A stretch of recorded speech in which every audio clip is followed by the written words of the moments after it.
अहमदुहु व नुसल्ली अला रसूलिहिल करीम अम्मा बाद फ़अऊज़ु बिल्लाहि मिनश शैतानिर रजीम बिस्मिल्लाहिर रहमानिर रहीम। डियर स्टूडेंट्स, अस्सलामु अलैकुम व रहमतुल्लाहि व बरकातुहू।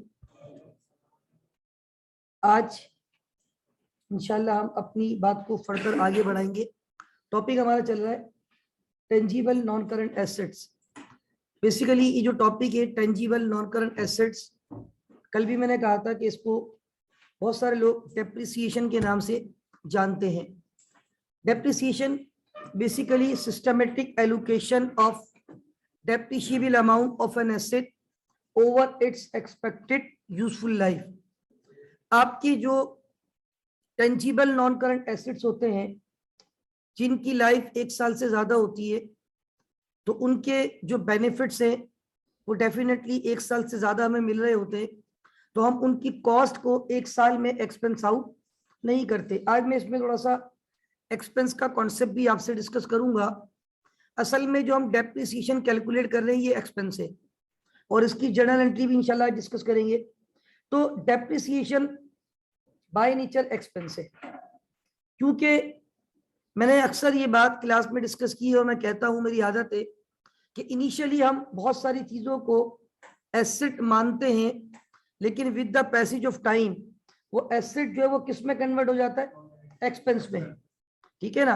अब ये स्प्लिट है, ये आपका एसेट है, लेकिन एक वक्त आएगा इसकी वैल्यू बिल्कुल खत्म हो जाएगी, मतलब ये हम फुल्ली यूटिलाइज कर चुके होंगे, तो इसका मतलब है फिर वो एसेट किस पे कन्वर्ट हो जाता है। तो हम क्या करते हैं, एक बड़ी अमाउंट का जो एसेट परचेज करके लाते हैं, जिसको मैंने बताया था कैपिटल एक्सपेंडिचर भी कहा जाता है, तो हम उस कैपिटल एक्सपेंडिचर को 1 साल में एक्सपेंस नहीं दिखाते, बल्कि 3 साल, 4 साल, 6 साल। आपने देखा, जैसे मैंने कल सवाल किया 7 साल की लाइफ, कई हम देख रहे होते 4 साल की लाइफ। तो आज हम शुरू में फोकस करेंगे कि how to record business transactions. अच्छा, मैं कुछ चीजें आज जो है ना वो इस तरीके से लेके चलूंगा कि ये मैंने इस वक्त आपके सामने स्क्रीन पे कल का लेक्चर इस वक्त जो है ना वो डिस्प्ले किया है। मैं यहीं से सवाल पिक करके आज की फाइल में पेस्ट करके उसकी मजीद जो है वो वैल्यू एडिशन की तरफ जाऊंगा। फॉर एग्जाम्पल, अगर मैं इस सवाल की बात करूं, कल हमने डिस्कस किया था कि एबीसी ट्रेडर थे और उन्होंने एक एसेट खरीदा था 8 लाख रुपए का, उसकी लाइफ थी 7 साल, 1 लाख सैलवेज वैल्यू थी, और उसने तकरीबन इस एसेट को 3 साल यूज किया। 3 साल तो नहीं थे, बहरहाल उन्होंने इसको यूज किया था 6 महीने 2017 में, पूरा साल 2018 में, और 3 महीने अगले साल के। लेकिन वहां पॉलिसी मैंने शायद आपको कहा था अगर फुल ईयर की होती तो हम फुल ईयर पे जाते, लेकिन प्रोपोर्शनेट थी, हम प्रोपोर्शनेट पे गए थे। इसी सवाल को अब मैं यहाँ से देखिए कॉपी करके, और आज की जो फाइल है 15 तारीख की, उसमें यहाँ पे मैंने इसको पेस्ट किया। उसकी वजह ये है कि अब मैं इस सवाल में आपको फर्दर चीजें सिखाना चाहता हूँ। यानी हमने बहुत सारी चीजें डिस्कस कर ली। हमने ये देख लिया कि how to calculate cost. Sometime cost given होती है, sometime we need to calculate cost. जिस तरह उसमें हमने डिस्कस किया था फार्मा में, कुछ डेटा रेलिवेंट था, कुछ इररेलेवेंट था, उन सबको प्लस माइनस करते हुए हमने कॉस्ट निकाली थी। और कोशिश करूंगा अगर आज टाइम बचता है तो जो मॉक पेपर का सवाल है डेप्रिसिएशन वाला 10 मार्क्स का जो आता है, वो भी इंशाल्लाह आज कोशिश करेंगे कि हम उसको अटेम्प्ट करें। दूसरी बात ये है कि ये जो आपका टॉपिक है, मैंने बार बार कहा है कि बहुत वास्ट है, और इसमें अभी हमने एक तो ये डिस्कस कर लिया कि how to calculate cost. Yes, cost की कैलकुलेशन कैसे होती है already we have discuss. Cost के बाद फिर क्या होता है, देखिए अगर स्टेप वाइज आप देखें ना, एक एसिड खरीद के लाए, उस एसिड की सबसे पहले आपको क्या पता होनी चाहिए, कॉस्ट, ताकि उस कॉस्ट की जो भी अमाउंट है उस पे आप अपनी बुक में एसिड को डेबिट कर सके। अब मैं यहाँ पे कुछ जर्नल एंट्रीज की तरफ जाऊंगा, और मैं यहाँ पे फॉर्मेट जो है वो जर्नल का आपके सामने रखता हूँ, और मैं उस फॉर्मेट पे डिफरेंट जो है वो ट्रांजेक्शन्स को इंशाल्लाह हम रिकॉर्ड करेंगे। यानी एक मिनट, जरा मैं कॉपी कर लूँ फॉर्मेट।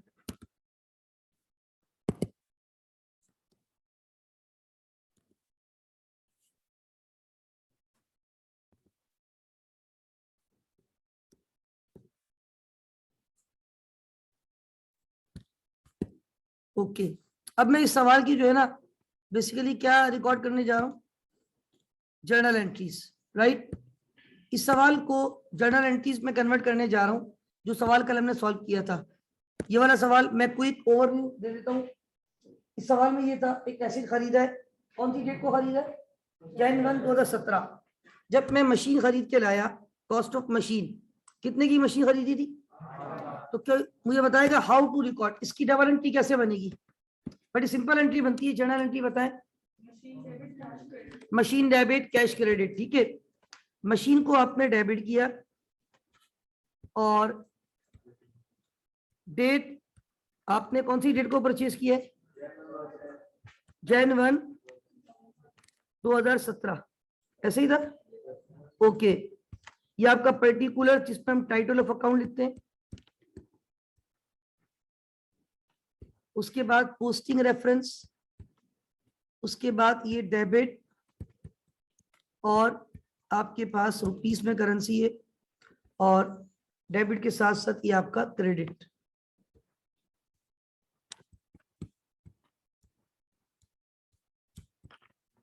और यहाँ पे हम लिख रहे हैं कि हम जर्नल बना रहे हैं, या इसको अगर हम कॉमन नाम देना चाहे तो जर्नल एंट्रीज भी कहते हैं। क्या कहते हैं, यस, हम ये जर्नल एंट्रीज रिकॉर्ड कर रहे हैं, ठीक है। ये थोड़ा सा आपने गौर से समझना है। इसमें आज खास तौर पे डेप्रिसिएशन की जर्नल एंट्री, एबीसी ट्रेडर्स सवाल का नाम है, ठीक है। सवाल आपके सामने मौजूद है, ये रहा सवाल। एबीसी ट्रेडर ने Jan 1 2017 को 8 लाख रुपए की मशीन परचेज की, मशीन डेबिट। अब आपको ये नहीं पता कि आपने कैश दिया है, आपको ये नहीं पता कि आपने चेक दिया है, आपको ये नहीं पता कि आपने उधार पे परचेज किया है। तो यू हैव ऑल ऑप्शंस, चाहे तो कैश क्रेडिट करें एक्सेप्टेबल होता है, चाहे तो बैंक क्रेडिट करें एक्सेप्टेबल होता है, चाहे तो अकाउंट्स पेबल। वैसे मैं जब ज्यादा बड़ी अमाउंट हो तो मैं कोशिश करता हूँ कि बैंक का टाइटल यूज करूं, क्योंकि आज के दौर में बिजनेसमैन अपनी मैक्सिमम ट्रांजैक्शन कौन से चैनल से कर रहा होता है, बैंकिंग चैनल से, ठीक है। तो अब हमने ये डे 1 जब एसिड खरीदा तो अपनी बुक में क्या एंट्री बना दी, मशीन डेबिट कैश क्रेडिट। अब इसका आगे कॉन्सेप्ट देखिए, मशीन आपने ली Jan 1 2017। सवाल कह रहा था कल कंपनी का ईयर एंड होगा June 30, क्योंकि आपकी रिक्वायरमेंट थी, पहली रिक्वायरमेंट थी calculate depreciation expense by state time method for the year ended June 2017, June 2018 और सितंबर 2018। जून 2017 तो ईयर एंड है, 6 महीने बाद ईयर एंड आ गया। जून 2018 भी ईयर एंड है, पूरे साल के बाद आया। लेकिन सितंबर 2018 क्यों किया था, क्योंकि हमने 3 महीने फर्दर यूज करके उस एसेट को बेच दिया था। तो हमने कितने महीने का फर्दर डेप्रिसिएशन रिकॉर्ड किया, 3 महीने का। अच्छा, अब हर कट ऑफ डेट पे, कट ऑफ से मुराद ईयर एंड पे या जहां एडजस्टमेंट करनी होगी वहां हम एंट्रीज रिकॉर्ड करते हैं, क्योंकि सिर्फ कैलकुलेट करना उससे इंपैक्ट नहीं आता। कैलकुलेशन तो सिर्फ वैल्यू आपके पास आ जाए इसलिए की जाती है। हमने कल 3 मरतबा डेप्रिसिएशन कैलकुलेट किया और आप देख सकते हैं ये नीचे मौजूद है। पहले साल चूंकि ये एसेट सिर्फ 6 महीने आपने चलाया था और यहाँ पे फुल ईयर पॉलिसी नहीं थी, तो हमने प्रोपोर्शनेट बेस पे 6 महीने का क्या रिकॉर्ड किया था, डेप्रिसिएशन 6 महीने का, सॉरी रिकॉर्ड नहीं किया था, रिकॉर्ड तो आज करने जा रहा हूँ। 6 महीने का कैलकुलेट किया था।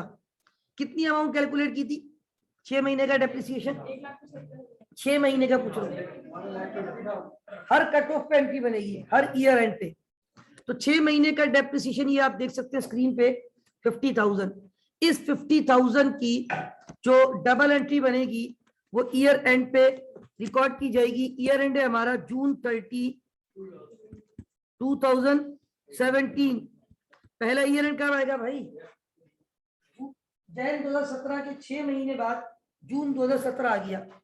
अब डेप्रिसिएशन की जनरल एंट्री क्या बनती है, इसकी एंट्री बनती है डेप्रिसिएशन एक्सपेंस डेबिट। गौर से सुनिएगा, वाई डेप्रिसिएशन एक्सपेंस, बिकॉज के हमारा एसेट किस में कन्वर्ट होने जा रहा है, एक्सपेंस में।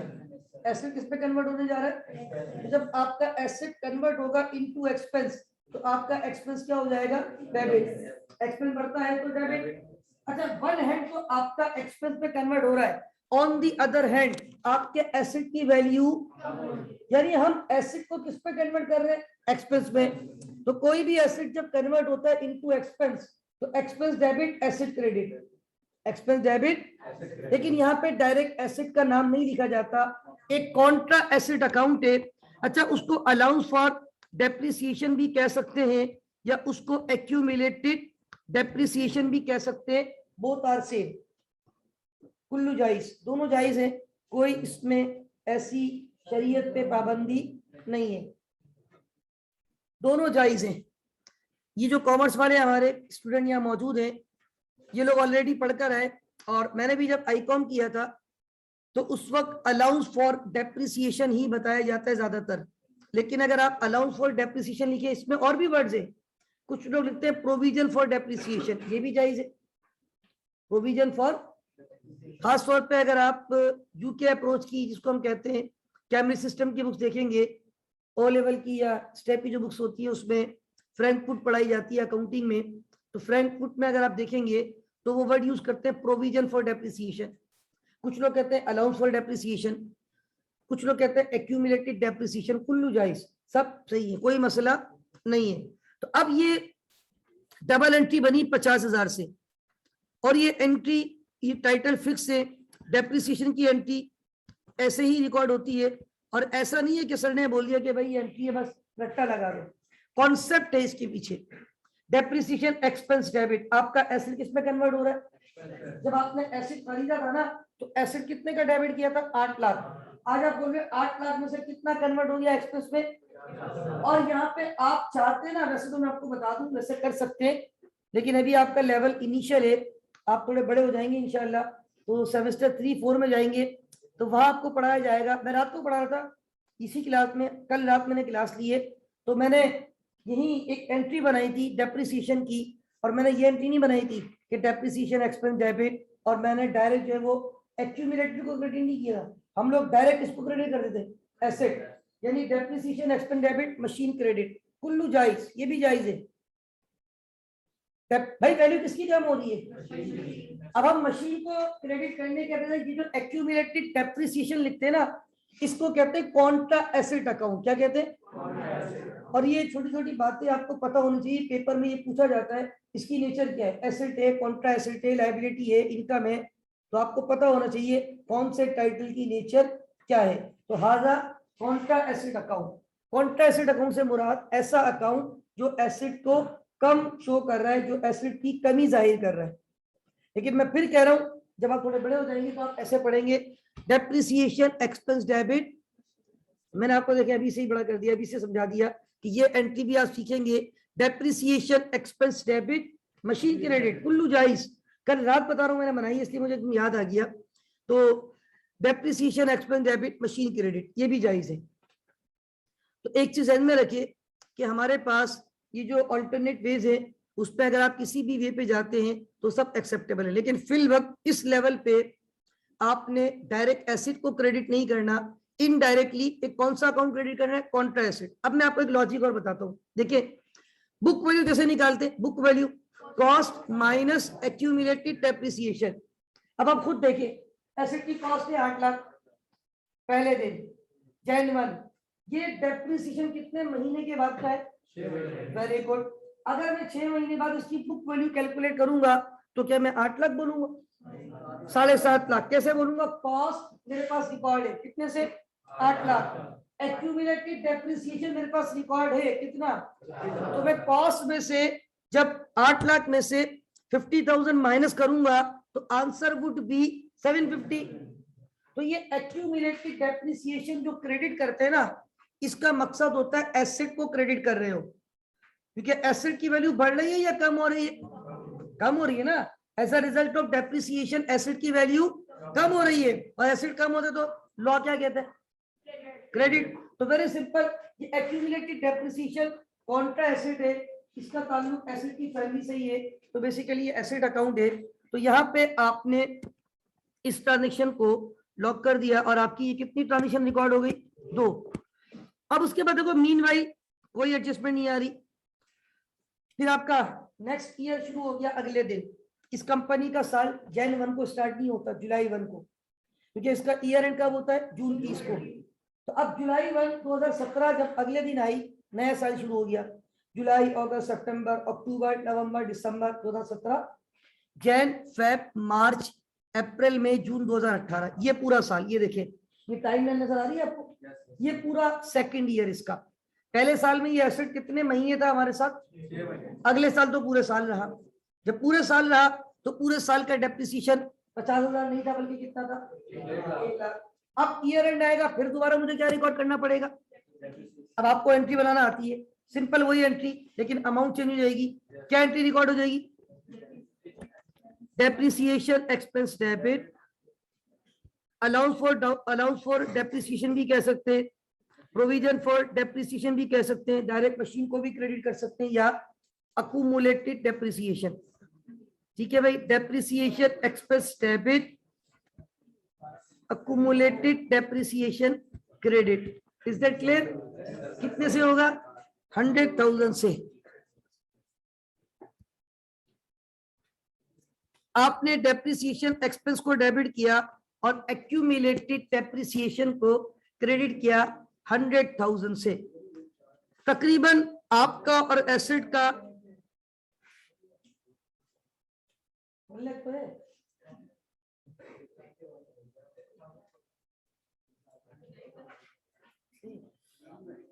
अच्छा, हमने जो है वो depreciation expense debit, accumulated depreciation credit 1 lakh रुपए से। Is that clear? अच्छा, अब आप ये बताएं कि क्या हमारा और एसेट का टाइम तकरीबन 1.5 साल हो चुका है। 1.5 साल में कितना डेप्रिशिएट कर दिया, वेरी गुड। आज हमारी बुक में वैल्यू आ रही होगी 6.5 लाख, कॉस्ट 8 लाख माइनस। अच्छा, उसके बाद हुआ ये सीन कि 3 महीने बाद एसेट बेच दिया। तो 3 महीने बाद जब हमने एसेट बेच दिया तो हमारे पास जो है ना,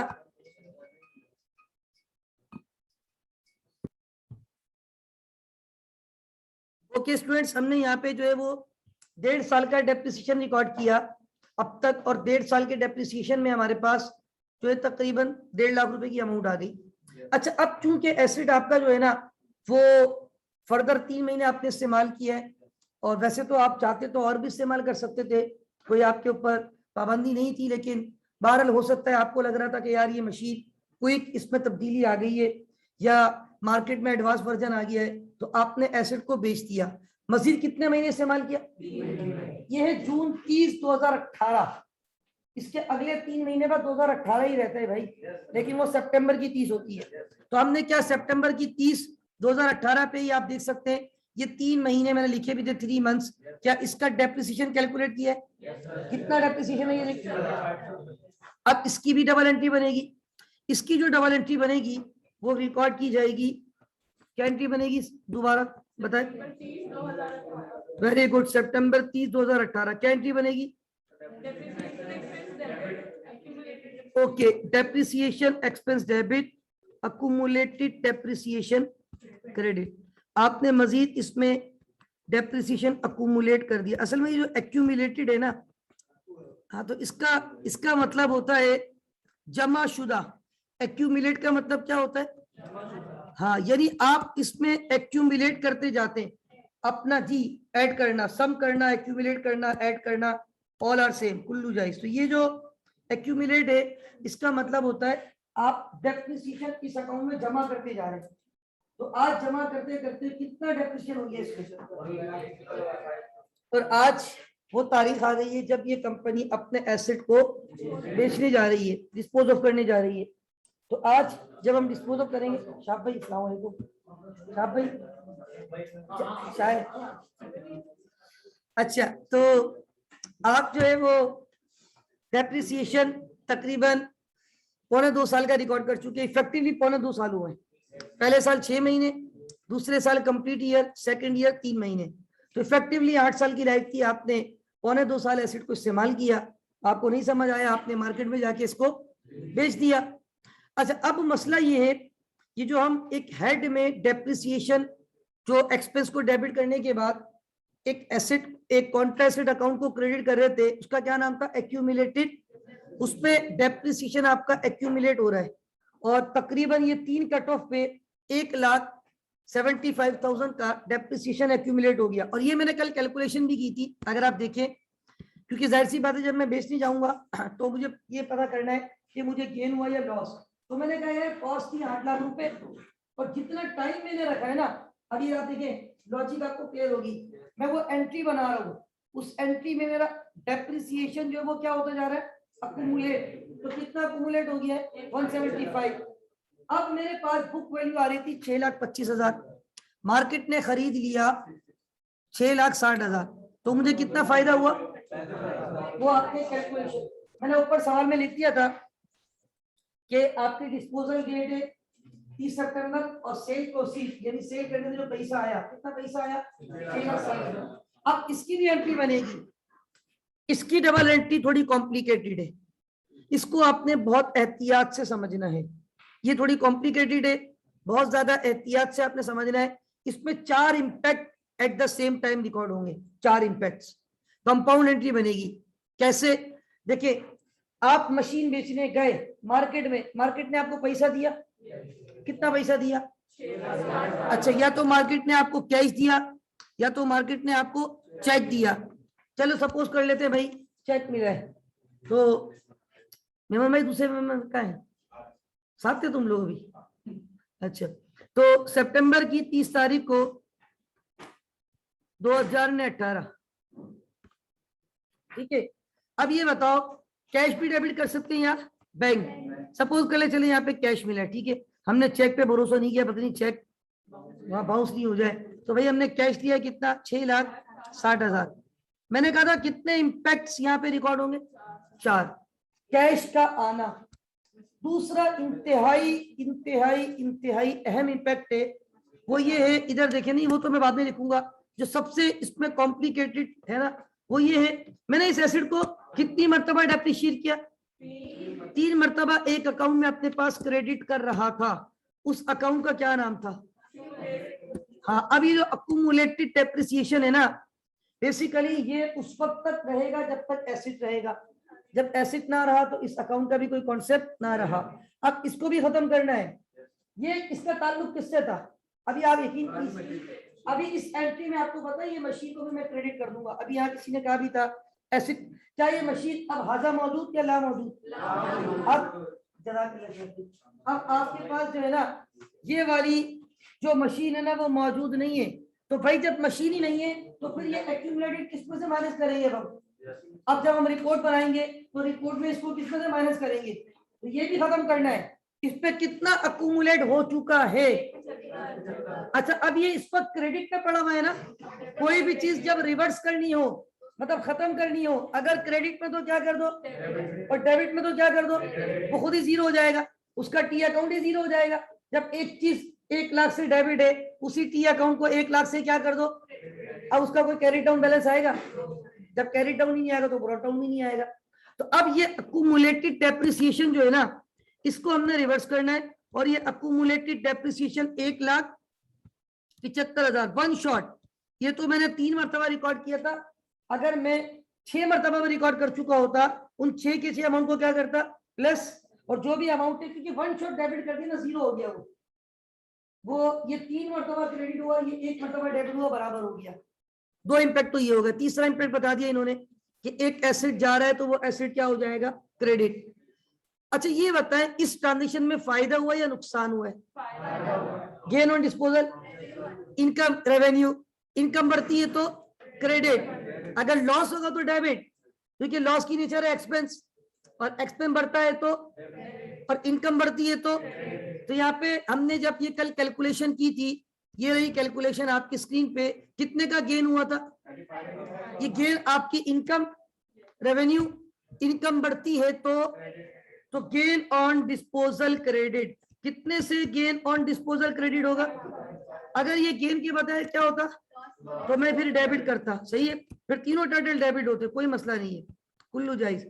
कितने से, आपने once upon a time machine को डेबिट किया था, अब क्या मशीन आपके पास है, अब क्या मशीन है आपके पास, नहीं है, अब मशीन आपके पास नहीं है, जब मशीन आपके पास नहीं है तो मशीन को क्या करेंगे, जब खरीदी थी तो मशीन को क्या किया था? अब मशीन बेचकर आ गए हो ना, मशीन आपके ऑफिस में मौजूद तो रिकॉर्ड में भी नहीं होनी चाहिए। अब रिकॉर्ड से क्या कर दो, माइनस यानी क्रेडिट। कितने से डेबिट किया था ऊपर देखिए, तो कितने से क्रेडिट कर दूंगा। अब आप देखिए एंट्री खुद ब खुद ही बैलेंस हो गई होगी, चेक करें। ये ट्रांजेक्शन ऑटो बैलेंस होगी, चेक करें। अगर ये लॉस होता ना, 3 चीजें मैं डेबिट करता, लॉस भी डेबिट में आता, मशीन क्रेडिट बिल्कुल जीरो हो जाती। तो ये कंपाउंड एंट्री है डिस्पोजल की। तो आप लोग एक काम करें, ये जर्नल एंट्री जल्दी से कॉपी करें, कोई कॉपी करें। अच्छा स्टूडेंट, इसमें हमने जो है ना वो एक जर्नल एंट्री बनाई, ये लास्ट वन अगेन 30 सितंबर को डिस्पोजल की।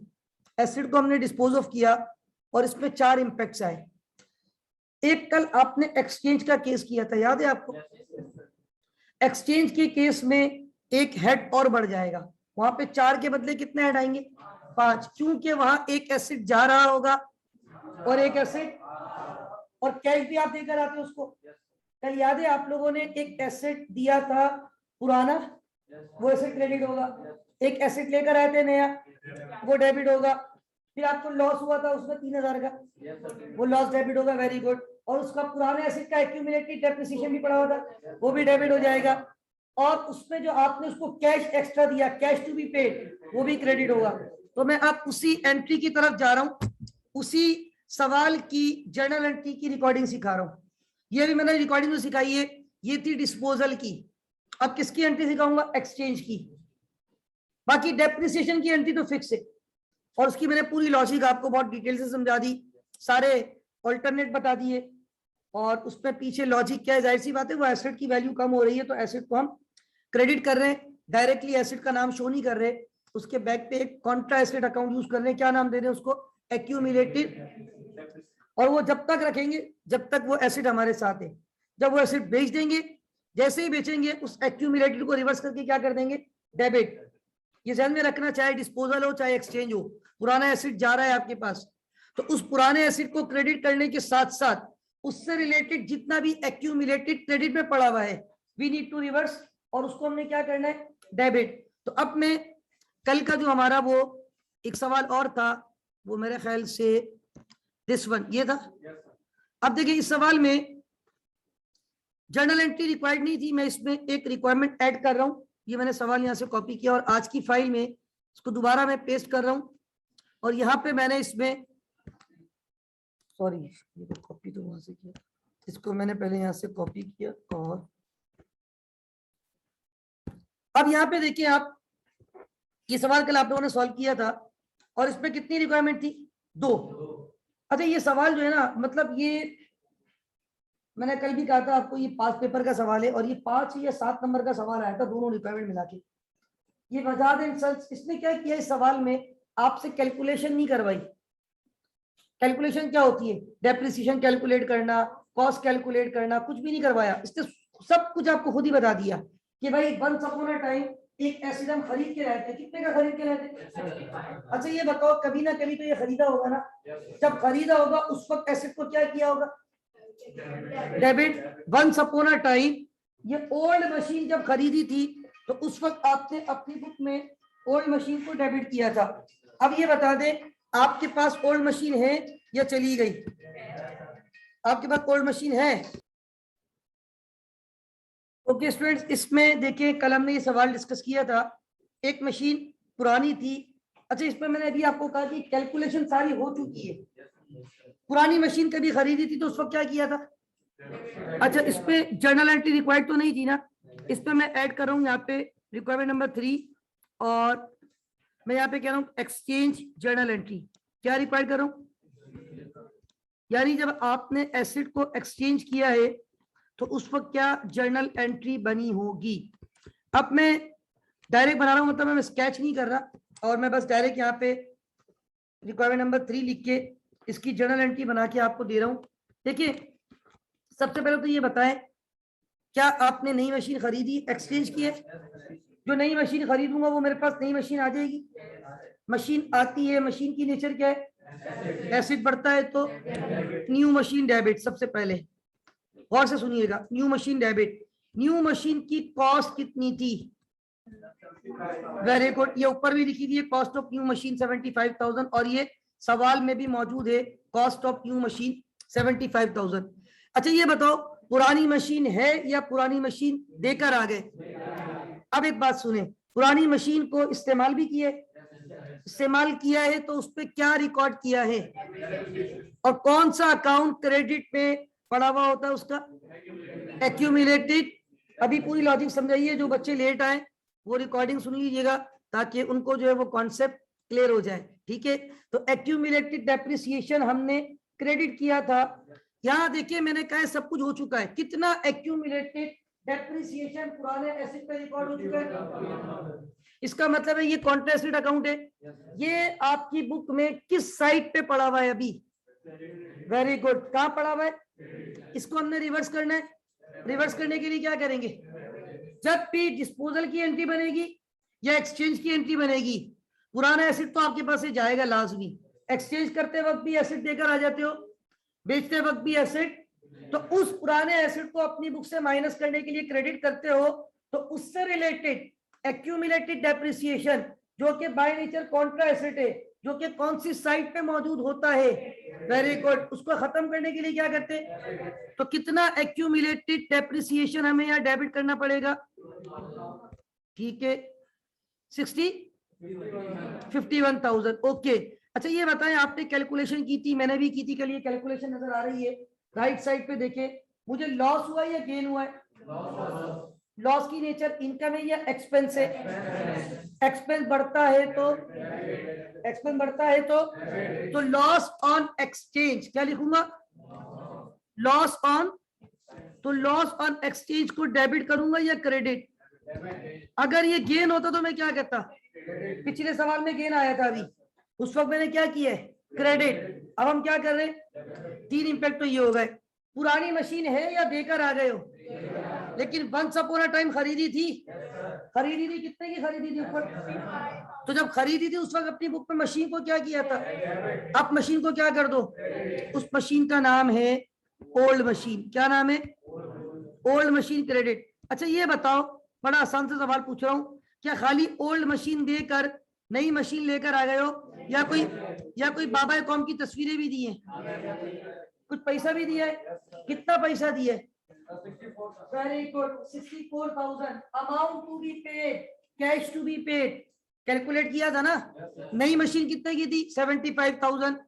उसने बोला भाई पुरानी मशीन में आपकी खरीद रहा हूँ 11,000 में, आप 75 में से 11 क्या कर दो? तो आपने कितना पैसा उसको दिया? तो कैश आया या कैश गया? तो कैश डेबिट होगा या क्रेडिट? एंट्री देखिए खुद ही बैलेंस हो गई होगी, अल्टीमेटली बैलेंस होगी इंशाल्लाह, चेक कर ले, हो गई balance, right? Is that clear? Copy करें क्विक।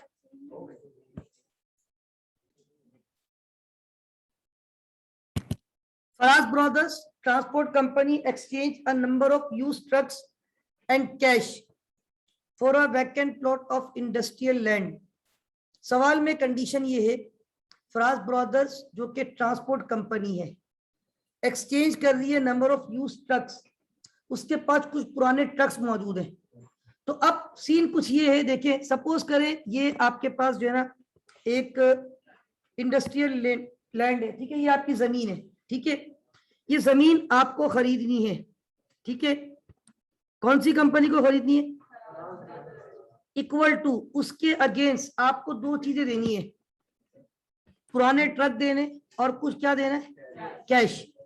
अब जरा इधर देखिएगा, इस इंडस्ट्रियल लैंड को परचेज करने के लिए आपने एक तो उनको देने हैं यूज ट्रक, ठीक है ना, ये आपके सपोज करें कि 2-3 यूज ट्रक हैं और ये इसके टायर्स भी है ना भाई,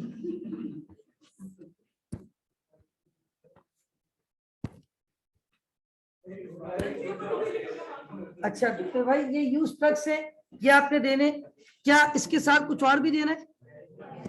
प्लस आपने जो है ना कुछ बाबा कौम की तस्वीरें भी देनी है, इसको हम कहते हैं कैश, ऐसा ही है। तो ये दोनों देंगे तो आपको ये जमीन मिल जाएगी। फराज ब्रदर्स जो है वो transport company exchange a number of use trucks and cash. अच्छा दूसरी बात ये है, for a vacant plot of industrial land, ये जमीन आपको मिल रही है। अब trucks have a combined book value 126,000। इन ट्रक्स की कंबाइंड बुक वैल्यू कितनी है? ये truck once upon a time आपने खरीदे थे, अगर आप देखें कॉस्ट थी 192,000। कितने के खरीदे गए थे? क्या जब आप 192 के खरीदते तो सदाबहार 192 के रहते? उसकी वैल्यू क्यों हम उसको क्या रिकॉर्ड करते हैं? कह रहे हमने इसके ऊपर अकुमुलेटेड डेप्रिसिएशन कितना रिकॉर्ड कर दिया था? Very good. कॉस्ट तो थी 192 और अकुमुलेटेड डेप्रिसिएशन कितना था? तो क्या आप मुझे बता सकते हैं कि इसकी बुक वैल्यू कितनी थी? 192 माइनस 66 कितनी बुक वैल्यू थी? 120। अच्छा ये है बुक वैल्यू। अब यहाँ एक मसला आएगा, देखिए ये बुक वैल्यू तो वो होती है जो आपकी बुक में नजर आती है। तो आपकी बुक में ये कितने के नजर आ रहे थे? 120। और ये 126,000 अगर आपने नोट किया हो तो सवाल में भी मौजूद है। सवाल में ऊपर लिखा हुआ है कि पुराने ट्रक्स की जो कंबाइंड बुक वैल्यू है वो 126,000 है, और उसके साथ साथ आपने बाबा कौम की तस्वीरें भी देनी है। लेकिन मसला कुछ ये है कि हमारे पास यहाँ पे जो ट्रक है ना उसकी मार्केट वैल्यू कुछ और है। अब जरा पढ़े ऊपर क्या कह रहे? फैज अहमद जो कि परचेसिंग एजेंट है फॉर फराज ब्रदर। ये फैज अहमद, फैज कोई शायर नहीं है, ये फैज अहमद जो है राइट नाउ फराज ब्रदर के परचेसिंग एजेंट है। Faiz Ahmed a purchasing agent for Faraz brothers who has had previous dealing in second hand market. जिनका प्रीवियस सेकेंड हैंड मार्केट में डीलिंग का बहुत आइडिया है, इंडिकेट्स दैट बताते हैं कि trucks have a fair market value of 147,000। ये ट्रक मार्केट में कितने के बिक सकते हैं? इसका मतलब है अगर ये ट्रक आप उस जमींदार को नहीं दो तो मार्केट कितने में खरीदने के लिए तैयार है? तो ये आपके लिए बड़ी इंपॉर्टेंट है। Fair value, fair value equal to 140 number 1। आप 147,000 के मार्केट वैल्यू के ट्रक उनको दे रहे number 1। In addition to trucks, truck के अलावा फराज भाई इज ऑल्सो रिक्वायर्ड टू पे 51,000। आपको कैश कितना देना है? इसका मतलब है for the plot of land. इसका मतलब है ये जमीन 198,000 की है। इसका मतलब है जमीन कितने की है? भाई आप मुझे बात बताओ, अगर ये ट्रक में इस जमींदार को नहीं दूंगा तो ट्रक कहाँ जाके बेचूंगा? मार्केट मुझे कितने पैसे देगी? और 147 के साथ मुझे कितने पैसे ऐड करके उसको देने? दोनों को ऐड कर लो, कितना हो गया? ये सवाल में जो आपने नया एसेट एक्सचेंज के तौर पे लिया है ना, उसकी वैल्यू गिवन नहीं थी, हमने खुद कैलकुलेट की है। और ये रिक्वायरमेंट है आपकी। क्या लिखा हुआ है? Taken into the requirement of IAS 16। मैंने कहा था इसके ऊपर IAS 16 है। Calculate the following. कितनी चीजें कैलकुलेट करनी है? नंबर 1 आपने क्या कैलकुलेट करना है? Cost of. आपने इस जमीन की कॉस्ट कैलकुलेट करनी है। ये फराज ट्रांसपोर्टेशन है क्या है? FB। अच्छा अब इधर देखिएगा, पहली रिक्वायरमेंट है आपको क्या कैलकुलेट करनी है। अब यहाँ पे मैंने कहा था सवाल है तो उसी कॉन्सेप्ट का जो हमने भी किया है एक्सचेंज का, लेकिन कल जो एक्सचेंज का सवाल किया था वहां न्यू मशीन की कॉस्ट खुद ही बता दी थी। कॉस्ट ऑफ न्यू मशीन कितनी थी? अच्छा कल के सवाल में मशीन के बदले मशीन थी। आज 2 एसेट दे के उसके बदले क्या ले रहे हो? आप कैश भी दे रहे हो, पुराने ट्रक भी दे रहे हो, और उसके बदले आपको क्या मिल रहा है? जमीन मिल रही है। कल कैश दे रहे थे, पुरानी मशीन दे रहे थे, उसके बदले नई मशीन मिल रही थी। आज जब मैं जर्नल एंट्री भी रिक्वायर्ड है इसमें मांगिए, देखो यहाँ पे सेकंड में क्या है? गेन बता दो कितना हुआ है, और थर्ड में कह रहे हैं कि जर्नल एंट्री बनाओ एक्सचेंज की। तो यहाँ पे जब मैं जर्नल एंट्री बनाऊंगा तीसरे स्टेप में, तो लैंड को डेबिट करूंगा, जमीन आ रही है। ट्रक को क्या कर दूंगा?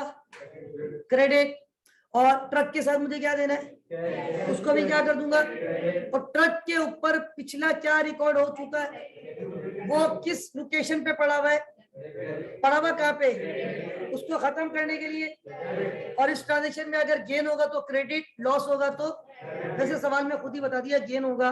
और नजर भी आ रहा है हमारी बुक में इसकी वैल्यू 1,26,000 है, मार्केट कितने में कबूल कर रही है, इसका मतलब है फायदा है ना भाई।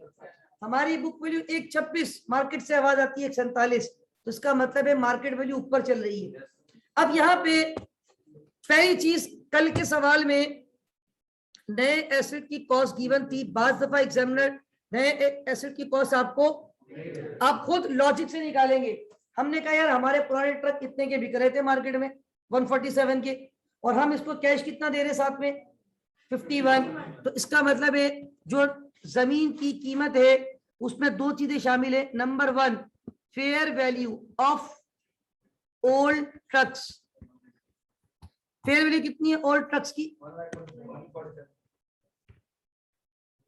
140, प्लस आपने कैश भी देना है, कैश टू बी पेड, कितना कैश आपने देना है, 51,000।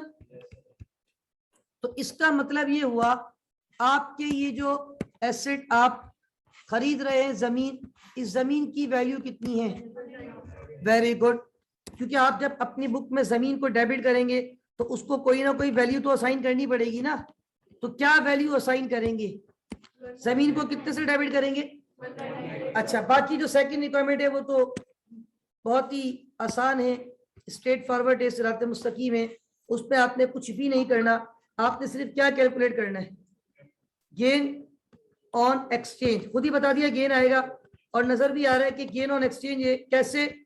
अब आप इसको गेन ऑन एक्सचेंज कैसे कैलकुलेट करके देंगे, आपने कहा कि भाई फेयर वैल्यू, आपके ट्रक की फेयर वैल्यू कितनी है, मार्केट से क्या आवाज आ रही है,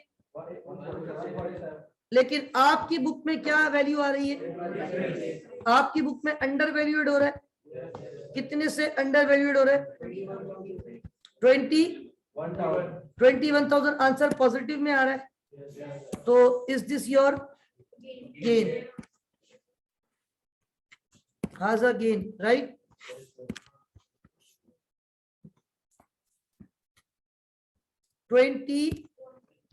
अब जरा देखिएगा, जर्नल एंट्री बनानी है, सारी चीजें आपके सामने मौजूद है और मैं यही सामने बना रहा हूं ताकि आपको यहीं पे इंपैक्ट नजर आए। ये एक्सचेंज की एंट्री बन रही है या डिस्पोजल की, कोई बताएगा, एक्सचेंज की है डिस्पोजल की, इसमें 4 टाइटल होंगे या 5, 5। सबसे पहले तो हम कह रहे हैं हमारे पास एक एसेट आ रहा है जिसको हम जमीन कहते हैं, जमीन आ गई आपके पास, एसिड बढ़ गया, एसिड बढ़ता है तो डेबिट, जमीन को कितने से डेबिट करूंगा, हाजा ला मौजूद, ये हमने खुद कैलकुलेट किया है। पुराने ट्रक आपने दिए, उन पुराने ट्रक पे कितना अक्यूमुलेटेड डेप्रिसिएशन क्रेडिट पे पड़ा हुआ था, वेरी गुड, 66,000। सवाल में देखिए हाजा मौजूद, कुल्लू मौजूद, कहां गया, ये रहा, अक्यूमुलेटेड डेप्रिसिएशन 66,000 नजर आ रहा है। तो ये आपके पास पुराने एसेट का है, तो ये आपके पास क्रेडिट पे पड़ा हुआ था। इसको खत्म करने के लिए क्या करेंगे, क्योंकि जब भी एक्सचेंज होगा, डिस्पोजल होगा, पुराना एक्यूमुलेटेड डेप्रिसिएशन रिवर्स होगा और उसकी नेचर क्रेडिट होती है, रिवर्स करने के लिए क्या करूंगा, डेबिट। उसके बाद इस ट्रांजेक्शन में फायदा हुआ या नुकसान हुआ है, तो नुकसान होगा तो डेबिट और फायदा होगा तो, क्योंकि इनकम बढ़ती है तो क्रेडिट। गेन ऑन एक्सचेंज, कितना फायदा हुआ है, 21,000 रुपए। पुराने truck once upon a time खरीदे गए थे तो बुक में ट्रक्स को डेबिट किया था, कितने से ट्रक, नहीं 192,000। एक्चुअल कॉस्ट कितनी है, इधर देखो भाई कॉस्ट, इधर देखो, इधर कॉस्ट कितनी है, once upon a time truck खरीदे गए थे, कितने के लिए थे, तो ट्रक को कितने से डेबिट किया था। अब ट्रक है या देकर आ रहे जमींदार को, जमींदार को दे दिए, ला मौजूद, एसिड को क्या करना है, क्रेडिट, क्या करना है, तो कितने से ट्रक्स क्रेडिट हो जाएंगे, 190। अच्छा ये बताएं क्या जमींदार ने कुछ कैश भी लिया है, कैश आपके पास आ रहा है या आपके पास से जा रहा है, कैश की नेचर एसिड कम होता है तो कितना कैश उसको आपने दिया है, 51,000 का आपने उसको कैश दिया है। आप चेक कर ले, अल्हम्दुलिल्लाह ये ट्रांजेक्शन आपकी इंशाल्लाह ऑटो बैलेंस हो गई होगी। चेक कर लिया करें, हो गई, बिल्कुल होगी इंशाल्लाह बैलेंस। Is that clear? अब एक नया कॉन्सेप्ट, एक और कॉन्सेप्ट आपको देना है, आज का आखिरी कॉन्सेप्ट, मुमकिन तौर पे शायद इस टॉपिक का आखिरी कॉन्सेप्ट। और वो कॉन्सेप्ट मेरा नहीं ख्याल कि एग्जामिनर आपसे इतना जो है एग्जामिन करता होगा, बहरहाल सिलेबस में लिखा हुआ है तो मैंने कहा चले वो कॉन्सेप्ट भी आपसे डिस्कस कर लिया जाए। वैसे वो आगे आप इंशाल्लाह बहुत डिटेल पढ़ेंगे कॉन्सेप्ट, और आगे यानी स्टेज 4 में वो कॉन्सेप्ट बहुत ज्यादा पढ़ाया जाता है। असल में कुछ टॉपिक जो है बड़े कॉमन है, ये टॉपिक आपने आगे भी पढ़ना है। कहाँ पे? लेवल 4 में बहुत सारे टॉपिक ऐसे जो यहाँ भी पढ़ने, और लेकिन वो लेवल के हिसाब से उसका जाहिर सी बात है, ये ऑपरेशनल लेवल है, वो मैनेजर लेवल है, ये ऑपरेशनल लेवल 1 है, वो मैनेजर लेवल 2 है। एक तो लेवल भी हाई और लेवल के अंदर सब लेवल भी हाई। ये ऑपरेशनल लेवल का भी लेवल 1 है, वो मैनेजर लेवल का भी लेवल 2 है। तो वहां पे अगला कॉन्सेप्ट जो पढ़ाने जा रहा हूँ बहुत ज्यादा डिस्कस किया जाता है, बहुत ज्यादा एग्जामिनर एग्जामिन करता है। यहाँ मैं आपको एक रेलिवेंट हद तक इस कॉन्सेप्ट को दूंगा। तो वो कॉन्सेप्ट कहलाता है रीवैल्यूएशन ऑफ एसेट्स। मैंने आपको देखो कॉस्ट की कैलकुलेशन सिखा दी, मैंने आपको जो है वो जर्नल एंट्री सिखा दी, मैंने आपको मल्टीपल मेथड से डेप्रिसिएशन की कैलकुलेशन सिखा दी, मैंने आपको लॉस और गेन ऑन डिस्पोजल सिखा दिया, लॉस और गेन ऑन एक्सचेंज सिखा दिया, इनकी जर्नल एंट्रीज डिस्कस कर ली। आज हमने ये सारे जो जर्नल एंट्रीज के कॉन्सेप्ट थे, एक्सचेंज के कॉन्सेप्ट थे, डिस्पोजल के कॉन्सेप्ट थे, उन सबको डिस्कस किया। अब एक कॉन्सेप्ट है जो कि बड़ा इंपॉर्टेंट कॉन्सेप्ट होता है, this is non as revaluation of non current asset. ये जो कॉन्सेप्ट है ना रीवैल्यूएशन का, असल में ये कॉन्सेप्ट कुछ ये है कि सम टाइम आप अपने एसेट की रीवैल्यूएशन करते हैं, और रीवैल्यूएशन ऑफ एसेट्स जब की जाती है तो आपके एसेट्स की वैल्यू बढ़ भी सकती है और आपके एसेट्स की वैल्यू कम भी हो सकती है। जैसे मैं आपको छोटी सी मिसाल दूं, छोटी सी मिसाल, अभी अभी हमने एक सवाल सॉल्व किया फराज ब्रदर का। फराज भाई के पास पुराने ट्रक्स मौजूद थे। सवाल खुद कह रहा था कि वो पुराने ट्रक्स 192,000 के परचेज किए गए थे। फिर सवाल ये भी कह रहा था उन पुराने ट्रक्स पे 66,000 का ऑलरेडी डेप्रिसिएशन रिकॉर्ड हो चुका है। फिर वो सवाल खुद कह रहा था कि सवाल में ये बात भी मौजूद थी कि उन ट्रक्स की बुक वैल्यू 1,26,000 है, जो कि हमने खुद भी कैलकुलेट की थी, कॉस्ट माइनस एक्यूमुलेटेड डेप्रिसिएशन सवाल में भी गिवन थी, हमने खुद भी कैलकुलेट की थी 1,26,000। फराज भाई तो एक्सचेंज करने जा रहे थे, अगर फराज भाई एक्सचेंज करने नहीं जाते, पुराने ट्रक चलाते रहते, तो क्या मार्केट में उनके ट्रक 1,26,000 के बिक रहे थे? कितने के? अब ये गेन उस वक्त रियलाइज होता है जब आप एसेट को बेचो, गेन उस वक्त रियलाइज होता है जब आप एसेट को बेचो। मैं एक मिसाल देता हूँ ना, आपने फ्लैट लिया 50 लाख रुपए का, सही है, आज भी मिलता है 50 लाख का फ्लैट, ओल्ड सिटी एरिया में हमारे यहाँ मिल जाता है, ठीक है। और अगर मतलब हालात सही रहे, पीस एंड सिक्योरिटी हो, लॉ एंड ऑर्डर सिचुएशन अच्छी हो, पॉलिटिकल अनरेस्ट ना हो, और प्रॉपर्टी थोड़ी ऊपर जा रही हो, तो कुछ ही अरसे में वो फ्लैट 55 लाख 60 लाख का हो जाता है। लेकिन अगर आप नहीं बेच रहे तो क्या वो 5-10 लाख रुपए आपकी जेब में आ रहे? नहीं, वो गेन उस वक्त रियलाइज होता है जब आप बेचते हैं। फराज भाई ने जैसे ही पुराने ट्रक दिए ना, उसको गेन रियलाइज हो गया। फराज भाई ने 198 में जो सौदा किया उसमें उसकी वैल्यू क्या काउंट हुई? 147 मार्केट वैल्यू प्लस 51 का कैश।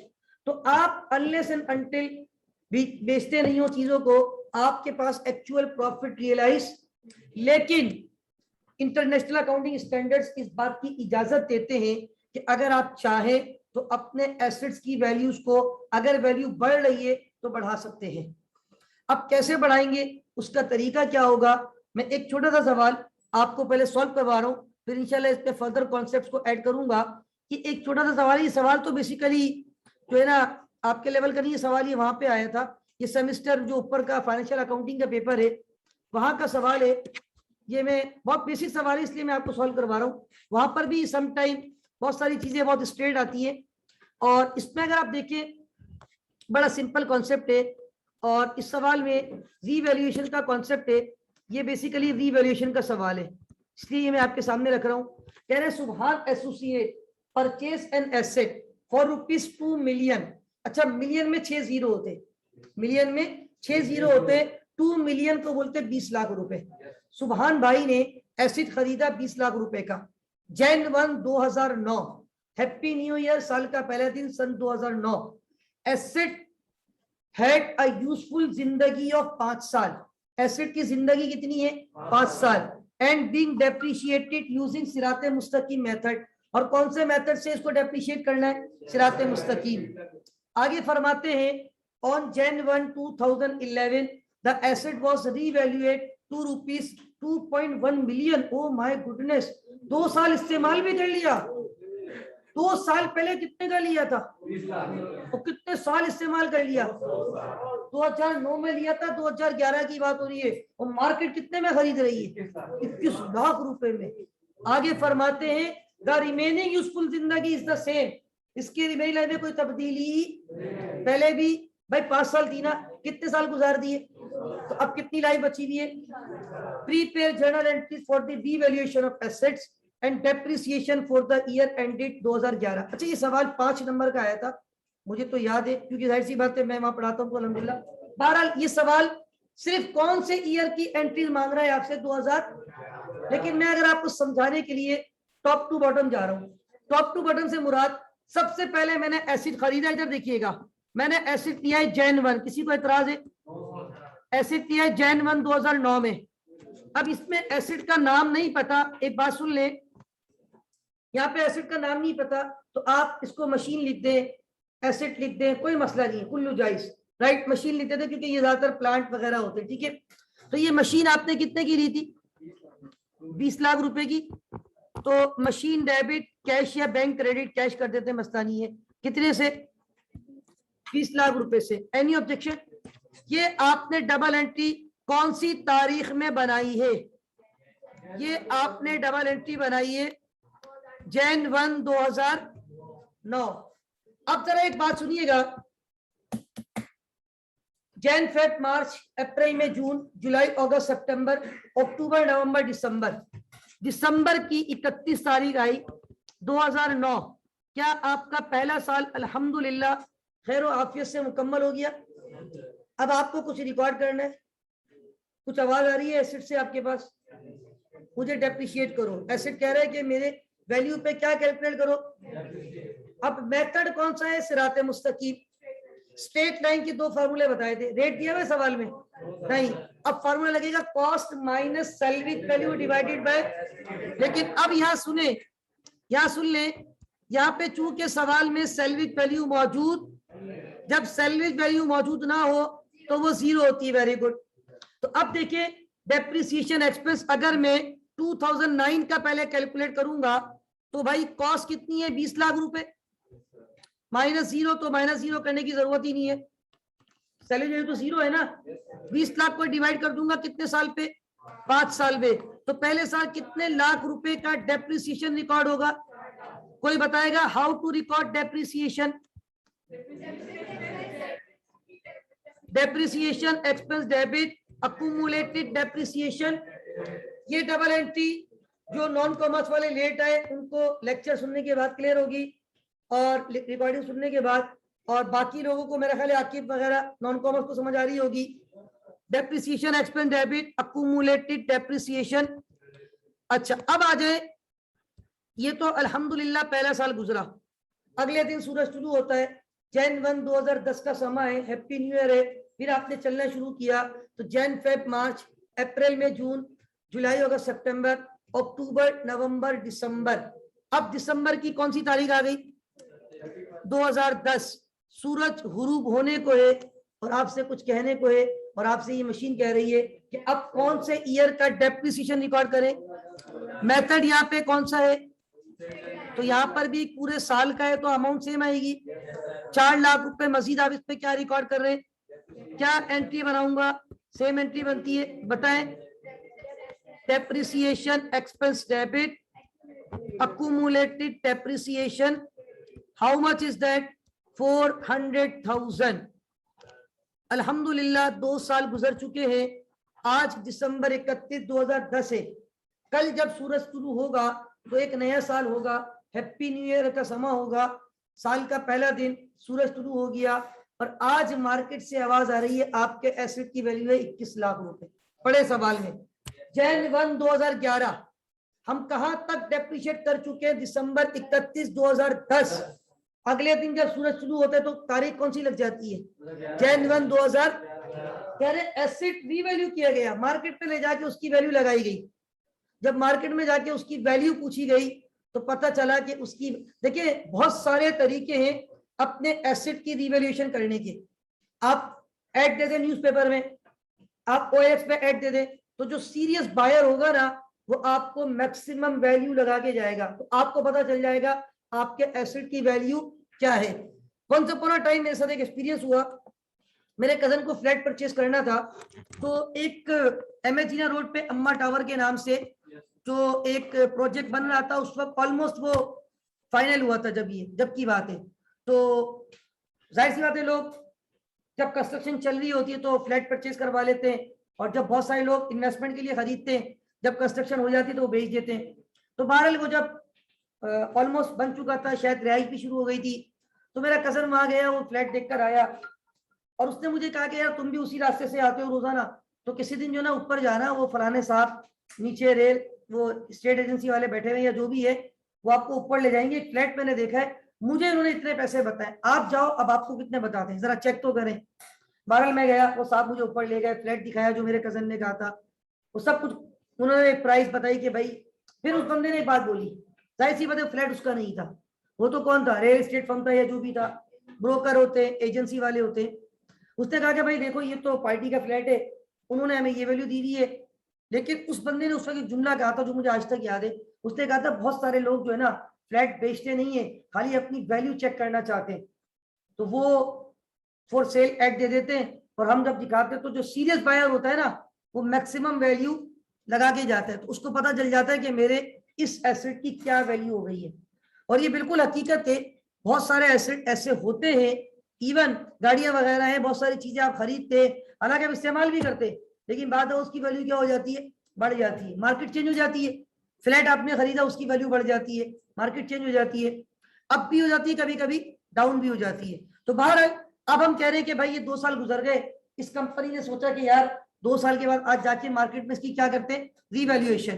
तो मार्केट ने क्या कहा, ये कितने की मशीन बिक सकती है, 21 लाख। अब इधर देखिए, यहाँ पे कैलकुलेशन होती है, और कैलकुलेशन कुछ ये होगी, फेयर वैल्यू। मैं यहाँ पे क्या लिख रहा हूँ, कितने साल के बाद की फेयर वैल्यू, ये मैं कैलकुलेशन कर रहा हूँ जैन 2 साल के बाद की, जैन 1 2011, 2 साल हुए ना अभी, तो 2009 पूरा गुजरा है, 2010 पूरा गुजरा है, 11 गुजरा थोड़ी है, 11 का तो आज पहला दिन है। फेयर वैल्यू मार्केट से क्या आवाज आ रही है, 21 लाख। अच्छा एक वैल्यू मैंने कैलकुलेट नहीं की, 12 लाख डायरेक्ट बता दें। 2 साल के बाद की बुक वैल्यू कोई बताएगा मुझे, नहीं, 12 लाख। 2 साल के बाद की बुक वैल्यू कितनी है, ये 12 लाख इन्होंने कैसे निकाली है, 20 में से 8 लाख क्या कर दिए भाई, आपने 2 साल पहले 20 लाख का लिया था, ये एसेट 2 साल में कितना डेप्रिशिएट कर दिया। तो आप ये जब 12 लाख माइनस कर रहे हैं तो आपके पास यहाँ पे 9 लाख रुपए का सरप्लस आ रहा है, इसको बोलते हैं रीवैल्यूएशन सरप्लस। क्या बोलते हैं, रीवैल्यूएशन सरप्लस।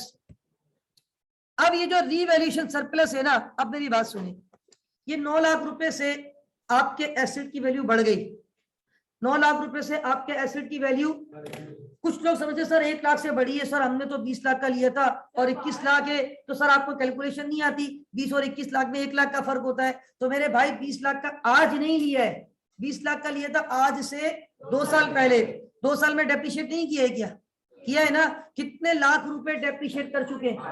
तो आपकी बुक में 2 साल के बाद बुक वैल्यू क्या है, 12 लाख। मार्केट कितने में कबूल कर रही है, कितने का सरप्लस हो गया, ये बताओ। 9 लाख रुपए से आपकी मशीन की वैल्यू बढ़ गई है, 9 लाख रुपए से आपकी मशीन की वैल्यू।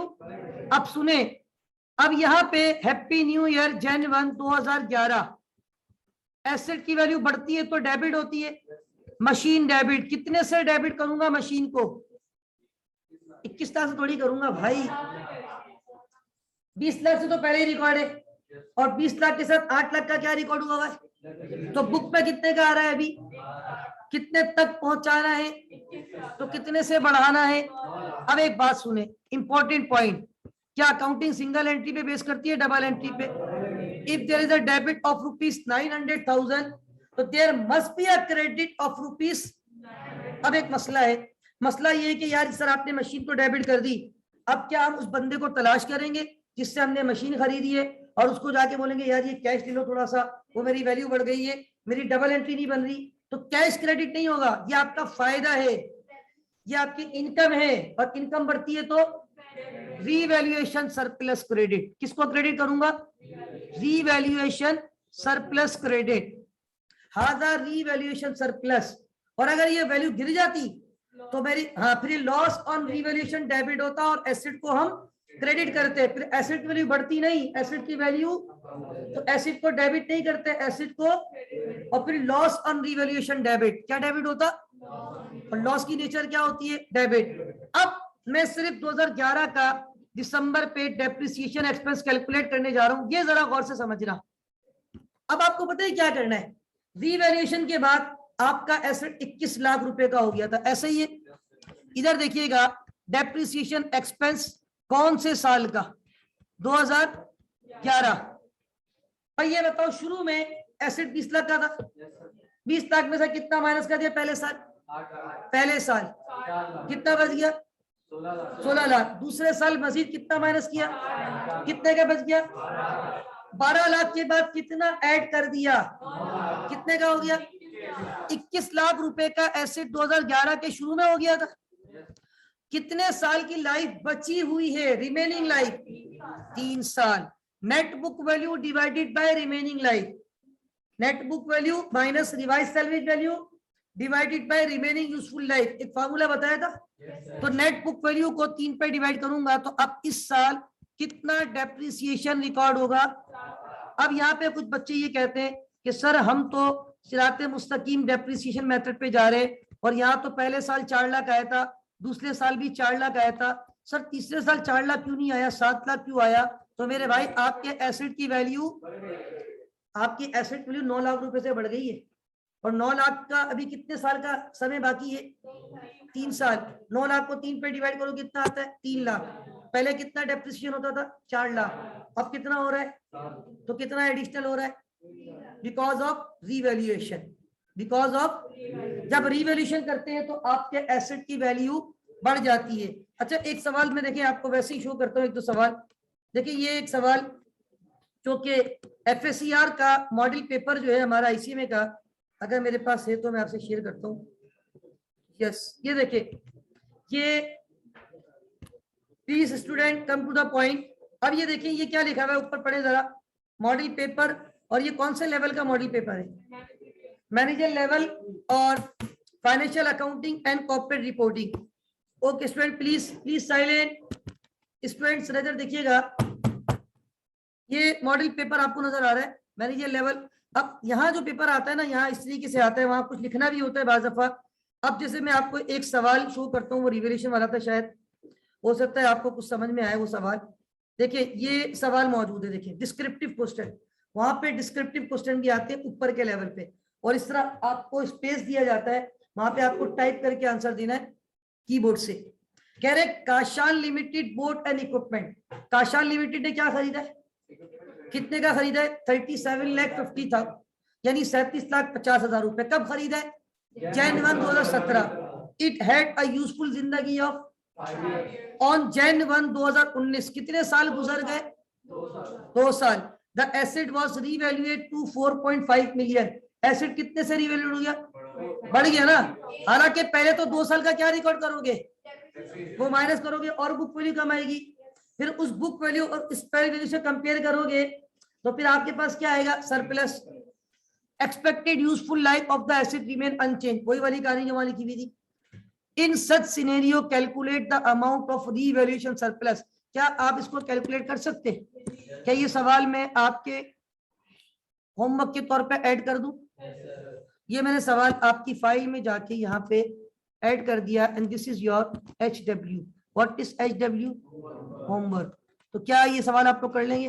हालांकि ये सवाल आपके लेवल का नहीं है, लेकिन बहरहाल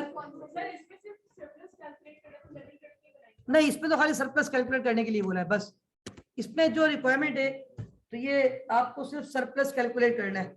इसी तरह और भी इस टाइप की चीजें वहां पे एग्जामिन की जाती है। तो याद रखें, आप जब अपने एसेट की रीवैल्यूएशन करते हैं तो एज अ रिजल्ट वैल्यू बढ़ भी सकती है, एज अ रिजल्ट आपके एसेट्स की वैल्यू कम भी हो सकती है। वो डिपेंड करता है कि आपके एसेट की वैल्यू किस तरफ जा रही है। अपवर्ड रिवैल्यूएशन भी है और डाउनवर्ड भी है। तो मेरा ख्याल है ये कॉन्सेप्ट भी सबको क्लियर हो गया। That's all for today. अल्लाह हाफिज व नासिर। पाकिस्तान जिंदाबाद।